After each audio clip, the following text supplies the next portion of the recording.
तो hello guys, तो आज की वीडियो में बी फार्मा के थर्ड सेम जो कि सब्जेक्ट है फिजिकल फार्मास्यूटिक्स, इसके 2 मार्क्स वाले इंपॉर्टेंट क्वेश्चन डिस्कस करेंगे। तो उससे पहले आप हमारे चैनल पे नए हैं तो प्लीज़ सब्सक्राइब करें। तो गाइस, अगर इनके नोट्स चाहिए तो मैं डिस्क्रिप्शन में प्रोवाइड कर दूंगा, आप वहाँ से इजीली डाउनलोड कर लेना। तो गाइस, जो पहला क्वेश्चन है, interfacial tension. Interfacial tension is the force of attraction between the to miscible liquid. जैसे अपने एग्जाम्पल के लिए हो गए ऑयल एंड वाटर। तो वही इंटरफेशियल टेंशन एक ऐसा फोर्स होता है, ऐसा फोर्स ऑफ अट्रैक्शन है जो टू मिसिबल लिक्विड के बीच में होता है। जैसे एग्जांपल हम लेते हैं ऑयल एंड वाटर की। जब हम और एक बीकर में हम जब नीचे वाटर लिया, देन ऊपर से उसके बाद हम लिए ऑयल, देन क्या हुआ, एक जो लेयर होती है जिससे लेयर से सेपरेट होते हैं उसको हम बोलते हैं इंटरफेशियल टेंशन। तो सेकंड क्वेश्चन है H L B value and its scale. तो गाइस, एच एल बी का फुल फॉर्म होता है हाइड्रोफिलिक लिपोफिलिक बैलेंस। तो एच एल बी का जो फॉर्मूला बनता है हाइड्रोफिलिक अपॉन लिपोफिलिक। हाइड्रोफिलिक अपने कौन से हो गए, वाटर लविंग, और लिपोफिलिक अपने ऑयल लविंग। तो वही जो स्केल होता है 0 से लेकर 20 तक होता है, और 0 से 10 तक क्या होता है अपना लिपोफिलिक, और 11 से 20 अपना हाइड्रोफिलिक। तो गाइस, जो इसकी कुछ वैल्यू भी होती हैं, ठीक है। जैसे अपना 1 से लेकर 3 तक क्या होता है, एंटी फॉर्मिंग एजेंट होता है, और 3 से 8 तक अपना water in oil emulsifying agent, और 7 to 9 क्या होता है अपना वेटिंग एंड सेपरेटिंग एजेंट, और 8 to 16 होता है अपना oil and water emulsifying agent, और डिटर्जेंट्स होता है जो कि 13 से लेकर 16 तक, और सोलुबलाइजिंग एजेंट 16 से 20 तक। तो थर्ड क्वेश्चन की बात करते हैं, इसमें क्या क्या हो रहा है। तो थर्ड क्वेश्चन है स्प्रेडिंग कोफिशिएंट। तो गाइस, क्या होता है spreading coefficient in two miscible liquid when we placed first liquid drop on to the surface of other it will spread. तो गाइस, हम एग्जांपल लेते हैं ऑयल एंड वाटर की। जब हम वाटर के ऊपर कोई भी लिक्विड है, ठीक है, डालते हैं अपना, जैसे वाटर के ऊपर जैसे ऑयल डाला, ठीक है, देन ऑयल क्या होगा, स्प्रेड हो जाएगा, एक पतली सी फिल्म बन जाएगी, उसको हम बोलेंगे स्प्रेडिंग कोफिशिएंट। इसका फॉर्मूला क्या बनता है, S is equal to W A minus W C. तो वही एस क्या होता है अपना स्प्रेडिंग कोफिशिएंट, और डब्ल्यू अपना work of adhesion minus work of cohesion. तो नेक्स्ट क्वेश्चन देखते हैं सरफेस फ्री एनर्जी। तो वही सरफेस फ्री एनर्जी क्या होती है, surface free energy is the work required to increase the area of the surface of liquid. तो कहीं जैसे इधर हो, अपना कोई बीकर है, ठीक है, बीकर के ऊपर अपनी अपना क्या है, ये हमने लिक्विड लिया है, इसके ऊपर हमने पतली सी फिल्म ली है, ठीक है, सपोज मान लो पेन लिया है, ठीक है। जब हम पेन को जितने फोर्स से ऊपर खींचेंगे, ठीक है, जितना फोर्स से हमने ऊपर खींचा, देन जो लिक्विड है ऊपर जाएगा, उसको हम बोलेंगे सरफेस फ्री एनर्जी। इतना जो अपना एरिया बढ़ेगा उसको हम बोलेंगे सरफेस फ्री एनर्जी। तो इसका फॉर्मूला बनता है हमारे पास W is equal to gamma plus delta A. तो डब्ल्यू क्या होगा, सरफेस फ्री एनर्जी होगी, और गामा क्या होगा, सरफेस टेंशन, और डब्ल्यू ए क्या होगा अपना इंक्रीज इन एरिया। तो नेक्स्ट क्वेश्चन है एब्जॉर्प्शन एंड एब्जॉर्प्शन में कुछ डिफरेंस देखेंगे। तो हमारे पास पहला पॉइंट है molecules deposit on the surface of liquid. कोई लिक्विड है, उसके ऊपर जो मोलिक्यूल डिपोजिट हो जाते हैं तो उसको हम बोलेंगे एब्जॉर्प्शन।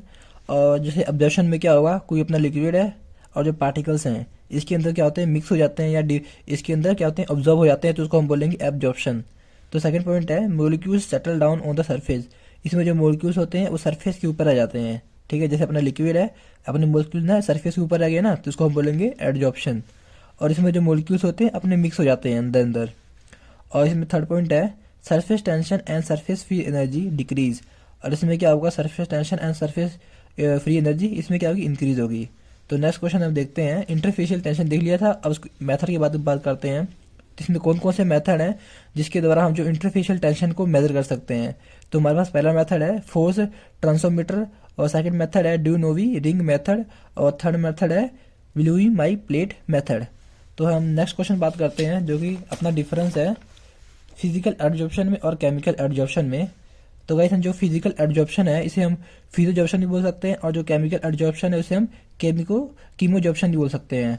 तो गाइस, सेकंड पॉइंट है व्हेन एड्सोर्बेंट एंड एड्सोर्बेट। तो गाइस, एड्सोर्बेंट क्या होता है, जैसे कोई सरफेस है, ठीक है, जैसे पेज है, पेज क्या अपना एड्सोर्बेंट है, और ये इसके ऊपर हमने पार्टिकल्स रखा है, सपोज पार्टिकल्स अपना पेन है, तो ये अपना क्या है, एड्सोर्बेट है। Is attach with each other with some weak friend, is like कौन सा हो गया अपना वेंडरवल फोर्सेस। तो भाई, जैसे हम जो अपने एड्सोर्बेट और एड्सोर्बेंट आपस में जब अटैच है तो कैसे अटैच है, एक वीक वुंड की तरह। तो वीक वुंड कौन सा हो गया अपना वेंडरवल फोर्सेस। और इसमें क्या होंगे, जब आपस में बॉन्ड अटैच होंगे कोई स्ट्रॉन्ग केमिकल बॉन्ड की वजह से होंगे, जैसे अपने कोवलेंट बॉन्ड और आयनिक बॉन्ड। थर्ड पॉइंट है दीज आर रिवर्सिबल, ये अपना रिवर्सिबल हो सकते हैं, और दीज आर इरिवर्सिबल, अपने इरिवर्सिबल है ये। These have the weak force of attraction as compared to chemical absorption। इसमें क्या होंगे, जो वीक फोर्स लगेंगे, और इसमें क्या होंगे, स्ट्रॉन्ग बॉन्ड होंगे as compared to physical absorption के। It is less energy consuming, इसमें एनर्जी क्या होगी, लेस लगेगी, और इसमें ज़्यादा एनर्जी लगेगी। क्यों, हमने क्योंकि इसमें केमिकल यूज़ किया था। तो हमारे पास नेक्स्ट क्वेश्चन है chelate, a compound containing a ligand bond to a central metal atom at two और मोर पॉइंट्स। तो क्या इस लाइगैंड क्या होता है, लाइगैंड एक ऐसा पॉइंट होता है जो क्या होते हैं, अटैच होते हैं, ठीक है। जैसे देखो अपने जो चिलेट क्या हो गया, जैसे कोई अपना प्लेटिनियम है, ठीक है, ये अपना से दो अमोनिया से अटैच है, यहाँ पे क्लोरीन से अटैच है, मीन्स क्या है, दो से ज़्यादा पॉइंट से अटैच होता है, उसको हम बोलते हैं चिलेट। तो नेक्स्ट क्वेश्चन है कॉम्प्लेक्सेशन। तो गाइस कॉम्प्लेक्सेशन क्या होता है, complexation is defined as the association of two और more chemical species resulting a formation of complex. तो गाइस जैसे अपने पास एक केमिकल स्पीशीज ए है और बी है, आपस में क्या होगी, एसोसिएशन। एसोसिएशन मीन्स क्या होता है गाइस, ज्वाइनिंग, आपस में कैसे ज्वाइंट हो रहे हैं, आपस में एसोसिएट होकर अपना एक कॉम्प्लेक्स बनाते हैं ए बी का, इसको हम बोलते हैं कॉम्प्लेक्स। और जो अपना प्रोसेस होता है, ये पूरा फिनोमिना जो हो रहा है, इसको हम बोलेंगे कॉम्प्लेक्सेशन। तो नेक्स्ट क्वेश्चन हम देखते हैं सोल्युबिलिटी। तो solubility is the maximum amount of solute which dissolve in specific amount of solvent eight a specific temperature. ठीक है, तो वह सोल्युबिलिटी क्या होती है, एक मैक्सिमम अमाउंट ऑफ सोल्यूट को हम लेते हैं, किस में लेते हैं, डिजोल्व करते हैं एक सॉल्वेंट में, ठीक है, उसे हम बोलते हैं, और एक स्पेसिफिक टेम्परेचर में, उसको हम बोलते हैं सोल्युबिलिटी। तो सोल्युबिलिटी का फॉर्मूला क्या होता है, weight upon solute upon weight upon solvent into 100 ग्राम, इसको हम बोलेंगे सोल्युबिलिटी के मतलब ये फॉर्मूला होता है, इसको हम फाइंड करके निकाल सकते हैं। तो नेक्स्ट क्वेश्चन देखते हैं solute solvent interaction. The a solute dissolve in a solvent when it forms a favorable interaction with the solvent. तो गाइस जैसे अपना सॉल्वेंट है, ठीक है, इसका सल्यूट हमने जब आपस में इंटरेक्ट हो गए, ठीक है, तो इंटरेक्शन क्या होता है, आपस में इंटरेक्ट होना, ठीक है ना, तो आपस में जब इसको इंटरेक्ट होंगे तो अपना क्या बना लेंगे, सल्यूट सॉल्वेंट इंटरेक्शन। तो नेक्स्ट क्वेश्चन देखते हैं सोल्वेशन। तो गाइस सोल्वेशन क्या होता है, the interaction between the solute particles and the solvent particles is called solution. तो जो अपने सल्यूट हो गए, जैसे देखो अपने सॉल्वेंट पार्टिकल्स है और सल्यूट पार्टिकल्स में जो आपस में क्या होगा, इंटरेक्शन होंगे, तो उसको बोलेंगे हम सोल्वेशन। तो जो अपने सल्यूट एंस होते हैं, ठीक है, जो सोल्यूशन के अंदर होते हैं, क्या होते हैं, सरनोड किससे होते हैं, अपने मतलब किससे घिरे होते हैं, सॉल्वेंट से। जैसे देखो अपना सल्यूट पार्टिकल्स है ना, ये वाला जब यहाँ पे जाता है तो क्या होता है, चारों तरफ क्या आता है, इसके पास सॉल्वेंट आ जाते हैं चारों तरफ, उसको हम बोलेंगे सोल्वेशन। और नेक्स्ट क्वेश्चन हम देखते हैं एसोसिएशन। तो एसोसिएशन मीन्स क्या होता है, ज्वाइनिंग या addition, when the like molecules of one of the component in a solution interact then the phenomena is termed as association. तो इसमें क्या होंगे, जब कोई सोल्यूशन है, ठीक है, उसमें जो लाइक मोलिक्यूल्स हैं आपस में इंटरेक्ट होंगे तो उसको हम बोलेंगे association. The process of association is reverse of dissolution. तो भाई जैसे अपना डिसोल्यूशन क्या हो गया, जैसे देखो NaCl है, ठीक है, जब सोल्यूशन के अंदर हम डालते हैं तो क्या होता है, टूट जाता है ना आपस में Na पॉजिटिव और Cl नेगेटिव में, देन क्या होगा, जब जो अगेन टूटता है, ठीक है, टूट के जब अगेन आपस में जुड़ता है तो उसको हम बोलते हैं एसोसिएशन। तो नेक्स्ट क्वेश्चन देखते हैं diffusion. The diffusion is the process of mass transfer of individual molecules of a substance from a region of highest concentration to lower concentration. जैसे देखो अपने पास कोई अपने मोलिक्यूल्स हैं, ठीक है, जैसे यहाँ पर कितने हैं, 7 मोलिक्यूल्स हैं, ठीक है, जब ये यहाँ से यहाँ ट्रांसफर हो रहे हैं, ठीक है, यहाँ पर देखो कितने आगे, 3 रह गए, तो जो अपने जो पार्टिकल्स हैं जितने डिफ्यूज हुए हैं, ठीक है, इसको हम बोलेंगे डिफ्यूजन। तो जैसे ये देखो ना, सैन पार्टिकल्स थे, ठीक है, हम उसको जब मूव करवा रहे हैं हायर से लोअर की तरफ, तो इस यहाँ पे जो लोअर की तरफ कितने पार्टिकल्स पहुंचे, 3, तो 4 क्या हो गया, अपने डिफ्यूज हो गए, तो उसको बोलेंगे हम डिफ्यूजन। तो नेक्स्ट क्वेश्चन है ideal solution. An ideal solution is that solution in which each component obey Raoult's law under all the condition of temperature and concentration. तो गाइस आइडियल सोल्यूशन वह सोल्यूशन होता है जो रोल्स लॉ को follow करता है at all the concentration and temperature, तो उसको हम बोलेंगे आइडियल सोल्यूशन। तो नॉन आइडियल सोल्यूशन क्या होता है, जिसे हम रियल सोल्यूशन भी बोलते हैं। तो non ideal solution is that solution win which do not obey Raoult's law at all the concentration and temperature. तो नॉन आइडियल सोल्यूशन वह सोल्यूशन होता है जो रोल्स लॉ को फॉलो नहीं करता है, और जो कंसंट्रेशन और जो टेम्परेचर है वो मतलब अलग होता है किससे, रोल्स लॉ से, उसको हम बोलेंगे नॉन आइडियल सोल्यूशन। तो वाइस नेक्स्ट क्वेश्चन है रोल्स लॉ। तो रोल्स लॉ क्या होता है, roles law state that the partial vapour pressure of component is directly proportional two moles fraction. तो गाइस रोल्स लॉ कहता है जो पार्शियल वेपर प्रेशर है जो कंपोनेंट के, ठीक है, वो किसके प्रोपोर्शनल होंगे, डायरेक्टली मोल फ्रैक्शन के। जैसे पीए क्या हो गया, अपना वेपर प्रेशर हो गया, और एक्स ए क्या हो गया, अपना मोल फ्रैक्शन हो गया, ठीक है। तो जो पीए क्या है, वेपर प्रेशर डायरेक्टली प्रोपोर्शनल किसके हैं, मोल फ्रैक्शन के हैं। तो जो अपना डायरेक्टली प्रोपोर्शनल जो साइन है ये हट जाएगा, तो क्या आ जाएगा अपना पी नोट ए। तो पी नोट ए क्या है, अपना प्योर वेपर प्रेशर आ जाएगा। तो पी ए क्या हो गया, अपनी वेपर प्रेशर, और P note a pure vapour pressure, और एक्स ए क्या हो गया, अपना मोल फ्रैक्शन। तो वही नेक्स्ट क्वेश्चन हम देखते हैं हेनरी लॉ। तो हेनरी लॉ क्या कहता है, Henry law state that the solubility of a gas in a liquid is directly proportional to the pressure of a gas over the solution. तो वही हेनरी लॉ कहते हैं जो solubility of a gas liquid है, ठीक है, वो किसी प्रोपोर्शनल होगा जो सोल्यूशन के ऊपर जितना गैस का प्रेशर लग रहा होगा उसको हम बोलेंगे हेनरी लॉ। तो गाइस इसका जो फॉर्मूला बनता है की एच ए, तो की एच ए अपना क्या है, हेनरी कांस्टेंट है upon equal to P upon X gas. तो पी क्या हो गया अपना प्रेशर हो गया, एक्स गैस क्या हो गया अपना मोल फ्रैक्शन हो गया। तो नेक्स्ट क्वेश्चन हम देखते हैं बाइनरी सोल्यूशन। तो गाइस बाइनरी सोल्यूशन क्या होता है, when we mix two solute into the two solvent mix then the solution is formed is called binary solution. जैसे हम एग्जांपल लेते हैं, इसमें क्या करना है, एक सॉल्यूट होना है, ठीक है, एक सॉल्यूट होगा, दो सॉल्वेंट होंगे। जैसे देखो अपने जो वाटर एंड मिल्क क्या है सॉल्वेंट है और इसमें शुगर क्या है सॉल्यूट है, जब आपस में मिक्स करते हैं जो सोल्यूशन फॉर्म होता है उसको हम बोलते हैं बाइनरी सोल्यूशन। तो नेक्स्ट क्वेश्चन हम देखते हैं CST। तो गाइस CST का जो फुल फॉर्म होता है critical solution temperature, it is also known as consolute temperature, जिसे हम कंसोल्यूट टेम्परेचर बोलते हैं। CST is the temperature above or below which the pair of partially miscible liquid become completely miscible in all the proportion। तो वह CST एक ऐसा temperature है, ठीक है जी, जो कोई सोल्यूशन है उसको हम हीट देते हैं, मतलब ज़्यादा हीट देंगे या थोड़ा हीट देंगे, क्या होंगे जो अपने पार्शियली मिसिबल लिक्विड होंगे वो किस में चेंज हो जाएंगे, अपने कम्प्लीटली मिसिबल में, उसको हम बोलेंगे CST। तो नेक्स्ट क्वेश्चन है complete miscibility and partial miscibility. पहले हम बात करते हैं कंप्लीट मिसिबिलिटी के बारे में। Two completely miscible liquid will form a homogeneous solution in any amount. जिसे हम लेते हैं अल्कोहल है ना वाटर है, हम कितने भी अमाउंट में लेंगे देन क्या होंगे अपना एक कंप्लीट मिसिबल शो कर देंगे। तो अपने जो उनका नेचर कैसा होना चाहिए, होमोजीनियस होना चाहिए। तो नेक्स्ट क्वेश्चन है partial miscibility, a pair of liquid where one is polar and other is non polar. जिसे हम वाटर और ऑयल की बात करते हैं, ये क्या है अपना इमिसिबल लिक्विड है, जब हम इसको मिक्स करते हैं तो क्या होते हैं डिस्ट्रीब्यूट हो जाते हैं, एक लेयर सी बन जाती है ना, तो कौन से है ये अपनी पार्शियल मिसिबिलिटी है। तो नेक्स्ट क्वेश्चन है distribution law. In a binary solution of two miscible liquid when any drug is mixed then some fraction of drug dissolve in oil phase and some fraction of drug dissolve in water phase, this is called distribution law. तो वाइज binary solution क्या होता है, जैसे देखो इसमें क्या होते हैं, दो अपना सोलवेंट होता है, एक सल्यूट होता है। यहाँ पर दो सोलवेंट कौन से हैं, वाटर है और अपना क्या है ऑयल है, और इसमें जो सल्यूट क्या है अपना ड्रग है। जब ड्रग को इन दोनों के अंदर मिक्स करते हैं तो ड्रग का कुछ पार्ट क्या होता है अपना ऑयल फेस में डिजोल्व हो जाता है और कुछ पार्ट अपना वाटर फेस में डिजोल्व हो जाता है, जिसको हम बोलते हैं डिस्ट्रीब्यूशन लॉ। तो नेक्स्ट क्वेश्चन है रिफ्रैक्टिव इंडेक्स। तो रिफ्रैक्टिव इंडेक्स क्या होता है, it is the ratio of the velocity of a light in a empty space or vacuum divided by its velocity of the selected medium, जिसका जो formula बनता है eta is equal to C upon V। तो ईटा क्या होता है refractive index और C क्या होगा अपना कोई एम्प्टी स्पेस हो गया जिसमें जो लाइट है ट्रैवल कर रही है, और V क्या हो गया अपना कोई सिलेक्टेड मीडियम हो गया। और तो नेक्स्ट क्वेश्चन है जिसको हम बोलेंगे डाइपोल मोमेंट। तो a dipole moment is the measurement of separation of two opposite electrical charges. तो डाइपोल मोमेंट क्या होता है, कोई दो ऑपोजिट इलेक्ट्रिकल चार्जेस है, ठीक है, जो मेजर कर रही है उसको हम बोलेंगे डाइपोल मोमेंट। तो जैसे ये देखो इसका जो फॉर्मूला क्या बनता है mu is equal to QR। तो क्यू क्या होगा अपना चार्ज हो गया, म्यू क्या होगा डाइपोल मोमेंट, R क्या होगा डिस्टेंस। जैसे दो इलेक्ट्रिकल चार्जेस हैं, ठीक है, ये इस डिस्टेंस से लेके यहाँ तक अपना क्या होगा R होगा, और dipole moment are the vector quantity, means क्या होगा इसका जो कुछ मैग्नीट्यूड भी होगा और इसका कुछ डायरेक्शन भी होगा, जिसको हम बोलेंगे वेक्टर क्वांटिटी। तो नेक्स्ट क्वेश्चन देखते हैं डिसोसिएशन कांस्टेंट। तो जिसे हम आयोनाइजेशन कांस्टेंट भी बोलते हैं। तो dissociation constant are used to the measure the tendency of a larger object to divided into the smaller component. तो वाइज जो डिसोसिएशन कांस्टेंट एक ऐसा मेजरमेंट का टेंडेंसी होती है जो कोई बड़े ऑब्जेक्ट से, ठीक है, डिवाइड होता है स्मॉलर कंपोनेंट में, जिसे हम बोलते हैं डिसोसिएशन कांस्टेंट। जैसे एग्जांपल हम बात करते हैं NaCl की।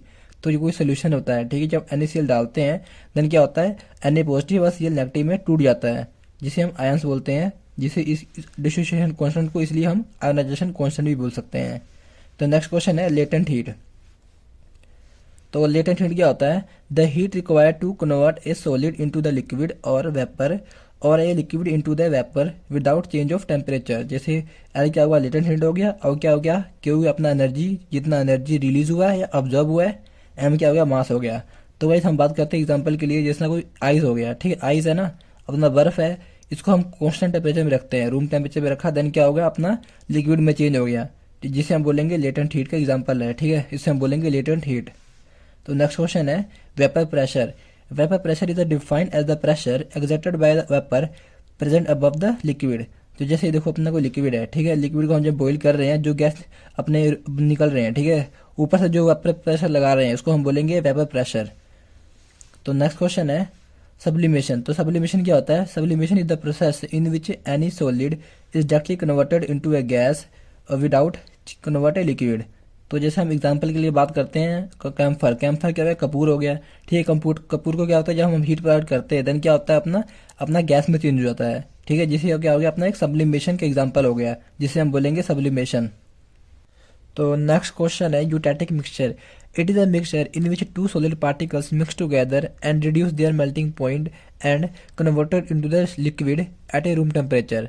तो गाइस यूटैटिक मिक्सचर एक ऐसा मिक्सचर होता है जिसमें क्या होता है, दो सॉलिड पार्टिकल्स होते हैं, आपस में मिक्स हो जाते हैं। देन क्या करते हैं, उसके बाद जो अपना मेल्टिंग पॉइंट है उसे रिड्यूस कर देते हैं और वो अपना लिक्विड में चेंज हो जाते हैं एट ए रूम टेम्परेचर पर, जिसे हम बोलते हैं यूटैटिक मिक्सचर। जैसे देखो, अब ये सॉलिड ए है और सॉलिड बी है, दो अलग अलग सॉलिड है, मिक्स होके, ठीक है, आपस में क्या होता है, मिक्स अपना जो मेल्टिंग पॉइंट है उसे रिड्यूस करके एक अपना लिक्विड बना देते हैं, ठीक है। और ये जो पॉइंट पे लिक्विड बनते हैं इसे हम बोलते हैं यूटैटिक point.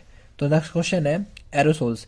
Aerosols is the suspension of solid particles और लिक्विड ड्रॉपलेट्स इन एयर और अनदर गैस, जिसे हम बोलते हैं, जैसे एग्जांपल के लिए हो गया अपना फॉग, जिसे हम बोलेंगे एरोसोल्स। तो नेक्स्ट क्वेश्चन है inhaler. An inhaler is a device that filled with the medicine directly goes into the our lungs, ठीक है गाइस। तो इनहेलर क्या होते हैं? इनहेलर एक ऐसा डिवाइस जिसमें क्या होता है, अपने मेडिसिन फिल होते हैं। ये कौन से पीपल हम यूज़ करते हैं, जैसे ये कौन से पीपल वाले जैसे पेशेंट यूज़ करते हैं, जैसे अस्थमा वाले, सीओपीडी वाले, ये जो पेशेंट होते हैं ये मेनली यूज़ करते हैं। जैसे people inhaled medicine in mouth through the inhaler. तो जो अपने इनहेलर होते हैं ये कैसे लेते हैं? हम मुंह के द्वारा लेते हैं, ठीक है, माउथ के द्वारा लेते हैं, जो कहाँ डायरेक्टली अपने लंग्स को जाता है। तो नेक्स्ट क्वेश्चन है रिलेटिव ह्यूमिडिटी। तो रिलेटिव ह्यूमिडिटी क्या होता है guys? Relative humidity is the ratio of the water vapour present on the air drop of the saturated air into 100। जैसे देखो, relative humidity is equal to water droplets in air upon saturated air into 100। तो guys ये जो अपना है फॉर्मूले को apply करके हम जो रिलेटिव ह्यूमिडिटी है इसको फाइंड कर सकते हैं। तो नेक्स्ट क्वेश्चन है, उसके बाद देखते हैं। तो लिक्विड कॉम्प्लेक्सेस, इसमें क्या होता है guys? Liquid complexes are the binary mixture that have the coexistence between the two phases. जैसे अपना सॉलिड से लिक्विड क्या हो गया? सस्पेंशन हो गया, लिक्विड से गैस क्या हो गया? फॉर्म्स हो गया, और लिक्विड टू लिक्विड इमल्शन हो गया। तो नेक्स्ट क्वेश्चन है liquid crystal. Liquid crystal are the matter it is stable that is has the property between the those of the conventional liquid and those of the crystal. तो कहीं जैसे solid और जो liquid के बीच में जो carry करते हैं, ठीक है, इसे हम बोलते हैं सेमी सॉलिड, ठीक है। जैसे सॉलिड का टेम्परेचर कितना होता है? इतना, एंड देन लिक्विड का इतना, ठीक है। जैसे हम उसके बाद हम बात करते हैं नेक्स्ट क्वेश्चन की। तो ग्लासी स्टेट क्या होते हैं? तो glassy state it is the state of matter that combines the rigidity of the crystals with the random molecular structure of the liquid. तो भाई जैसे लिक्विड है, ठीक है, लिक्विड को क्या कर दिया हमने, जब फ्रिज के अंदर रखा, ठीक है, जब फ्रिज के अंदर रखेंगे देन क्या होगा, वो एक सॉलिड में कन्वर्ट हो जाएगा, ठीक है, जैसे बर्फ बन जाएगा।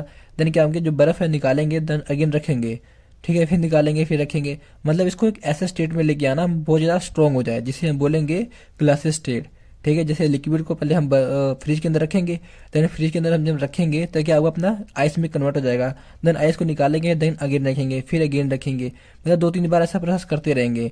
देन क्या होगा, जो अपना बहुत ही मजबूत हो जाएगा, ठीक है, उस स्टेट को हम बोलेंगे ग्लासी स्टेट।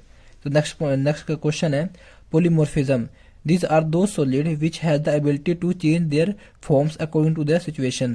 तो भाई एक ऐसे सॉलिड होते हैं, ठीक है, जो अपना फॉर्म है वो चेंज कर देते हैं अपना सिचुएशन के अकॉर्डिंग। जैसे अपने प्लास्टिक है, प्लास्टिक को जब हम हीट प्रोवाइड करते हैं देन क्या होते हैं, वो मेल्ट हो जाते हैं, ठीक है। ये अपना क्या हो गया, एक पोलीमॉर्फिज्म का एग्जाम्पल हो गया।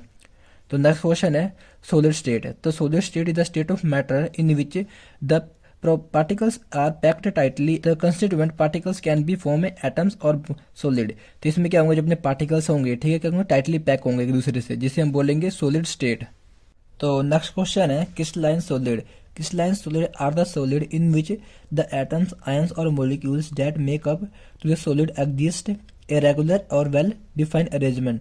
तो गाइस जो क्रिस्टलाइन सॉलिड एक ऐसा सॉलिड होते हैं जिसमें क्या होता है, जो अपने एटम्स होते हैं, आयंस होते हैं, जो अपने पार्टिकल्स होते हैं, एक 3D में एक रेगुलर अरेंजमेंट में अरेंज होते हैं, जिसे हम बोलते हैं क्रिस्टलाइन सॉलिड। जैसे अपने एग्जांपल हो गया कि डायमंड।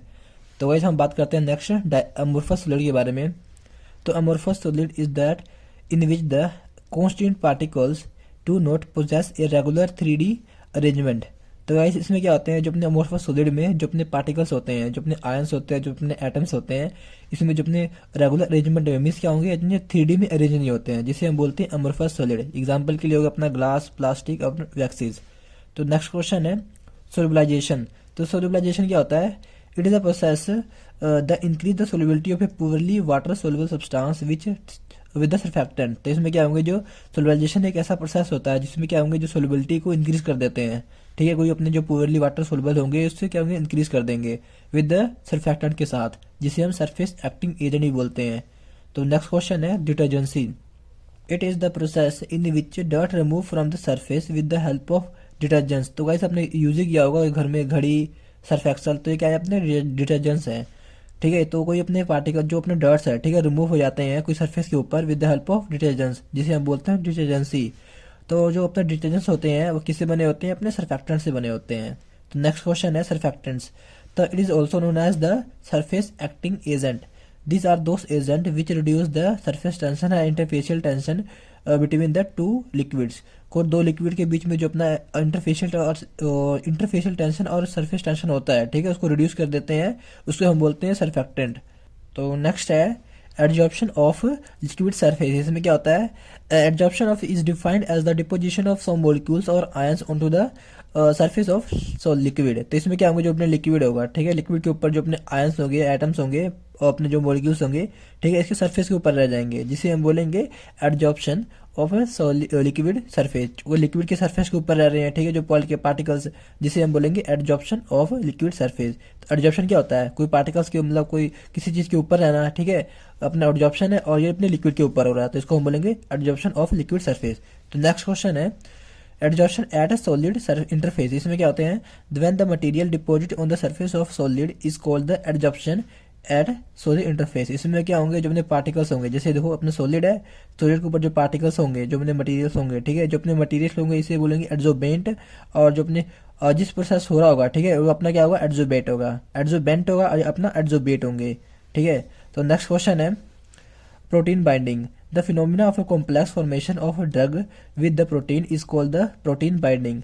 तो गाइस जो अपना कॉम्प्लेक्स फॉर्म होता है ड्रग और प्रोटीन के बीच में, ठीक है, जिसे हम बोलेंगे प्रोटीन बाइंडिंग। जैसे देखो ये प्रोटीन हो गया, ये अपना ड्रग हो गया, ठीक है, आपस में जब अटैच होंगे मिलके कॉम्प्लेक्स बनाएंगे, जिसे हम बोलेंगे प्रोटीन बाइंडिंग। और ये क्या अपना एक साइट है जहाँ पे ड्रग वहाँ फॉर्म होगा।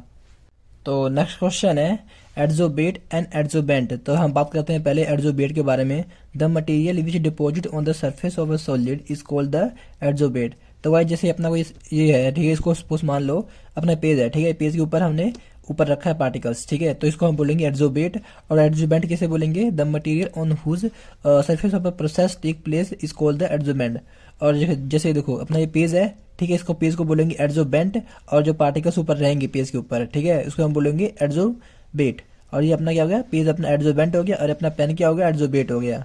तो नेक्स्ट क्वेश्चन है पीएच स्केल। तो जो पीएच की फुल फॉर्म होती है पोटेंशियल ऑफ हाइड्रोजन। तो पीएच स्केल का क्या यूज हम कहाँ करते हैं, कोई एसिडिक है, कोई सोल्यूशन है जो एसिडिटी को और बेसिडिटी को मेजर करने के लिए हम पीएच स्केल का यूज करते हैं। तो जो पीएच का जो हमको पता ही है, 0 से लेके जो स्केल होता है 0 से लेके 14 तक होता है। जो 0 से 7 तक होता है अपना कौन सा होता है, एसिडिक होता है, और 7 से ऊपर वाले अपने बेसिक होते हैं, और जो 7 होता है अपना क्या होता है, न्यूट्रल होता है। तो नेक्स्ट क्वेश्चन है buffer solution. The solution that are able to resist the change of pH value termed as buffer solution. तो गाइस बफर सोल्यूशन एक ऐसा सोल्यूशन है जिसमें क्या होता है, कोई सोल्यूशन उसमें ऐड कर देते हैं बफर सोल्यूशन, देन क्या होता है, जो पीएच वैल्यू को चेंज होने से रोकता है, जिसे हम बोलेंगे बफर सोल्यूशन। तो नेक्स्ट क्वेश्चन है बफर्ड आइसोटोनिक सोल्यूशन। तो गाइस आइसो मीन्स क्या होता है, सेम, और टोनिक मीन क्या होता है, concentration. The pharmaceutical buffer solution that are the meant for the application of the body should be the adjusted to the same osmotic pressure as that the body fluids। इसमें क्या होंगे, जो अपना osmotic pressure होंगे, ठीक है, उसके equal हो जाएगा सोल्यूशन, जो अपना कंसंट्रेशन इसको इक्वल हो जाएगा, देन क्या होंगे, वो अपने यूज करने के लिए हो जाएगा, ठीक है। जैसे osmotic प्रेशर है, ठीक है, और जो osmotic प्रेशर का जो कंसंट्रेशन है, ठीक है, इक्वल हो जाएगा, ठीक है, मीन क्या होगा, जो आइसोटोनिक सोल्यूशन इक्वल हो जाएगा बॉडी फ्लूइड के, तो हम इसको यूज कर सकते हैं। तो नेक्स्ट क्वेश्चन है सैचुरेटेड सोल्यूशन। तो इसमें क्या होता है, a saturated solution is the solution that contains the maximum amount of solute that is capable to the being dissolve at a given temperature. तो गाइस सैचुरेटेड सोल्यूशन एक ऐसा solution होता है जिसमें क्या होते हैं, हम जो सोल्यूट होते हैं, ठीक है, जितना मर्जी अमाउंट मिले, ठीक है, वो क्या होता है, डिसॉल्व हो जाता है, जिससे हम कोई एक गिवन टेम्परेचर पे, जिसे हम बोलेंगे सैचुरेटेड सोल्यूशन। जैसे अपना मिल्क हो गया, ठीक है, मिल्क की हम जितना मर्जी अमाउंट में शुगर ऐड करें, देन क्या होगा, मिक्स हो जाएंगे, जिसे हम बोलेंगे सैचुरेटेड सोल्यूशन। तो नेक्स्ट है ideal solubility parameter. It is the ability of a liquid to act as a solvent. इसमें क्या होगा, जो अपना लिक्विड है उसकी एबिलिटी होती है सॉल्वेंट की तरह एक्ट करे। जैसे एग्जांपल, जो फॉर्मूला होता है मेथड करने के लिए, एस इज इक्वल टू क्या होता है, delta H minus R T upon V, जिस ब्रैकेट बंद देन क्या होगा हाफ, ये फॉर्मूला होता है। तो एस क्या होगा, सोलिबिलिटी हो गया, वी अपना वॉल्यूम, और डेल्टा एच एंथैल्पी, और आर क्या होगा, नोड कांस्टेंट हो गया, और टी अपना टेम्परेचर हो गया।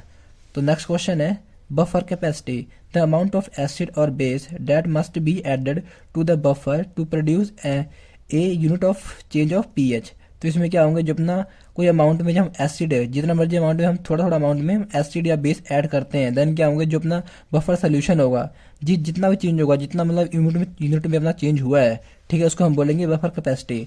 तो उसका जो फॉर्मूला है मेजर करने के लिए, beta is equal to delta B upon delta P H. तो जो बीटा क्या होता है बफर कैपेसिटी, डेल्टा बी क्या होगा अमाउंट ऑफ एसिड और बेस, और डेल्टा पी एच अपना क्या होगा चेंज इन पी एच। तो नेक्स्ट क्वेश्चन है buffer equation, it is use to the calculate the pH of buffer equation buffer solution and the change of pH with the addition of acid और base. तो guys जो buffer equation होता है, ठीक है, जो अपना बफर सोल्यूशन है उसे कैलकुलेट करने के लिए हम इसका यूज करते हैं, और जब हम इसमें एसिड और बेस ऐड कर देते हैं देन क्या होता है, जो अपना पीएच वैल्यू है चेंज हो जाती है, ठीक है। तो उसे कैलकुलेट करने के लिए हमारे पास फॉर्मूला होता है पी, और एसिड के लिए हमारे पास फॉर्मूला होता है P H is equal to P K A plus log salt upon acid. ये अपना क्या हो गया, एसिड के लिए हो गया, और अपना बेस के लिए क्या होगा, P H is equal to P K A minus log salt upon acid. ये अपना क्या होगा, बेस के लिए हो गया। तो यहाँ पे माइनस आ जाएगा, यहाँ पे प्लस आ जाएगा, तो प्लस वाला अपना एसिड के लिए, बेस अपना माइनस के लिए। तो गाइज अगर आपको समझ आया तो प्लीज़ लाइक करें और चैनल को सब्सक्राइब करें।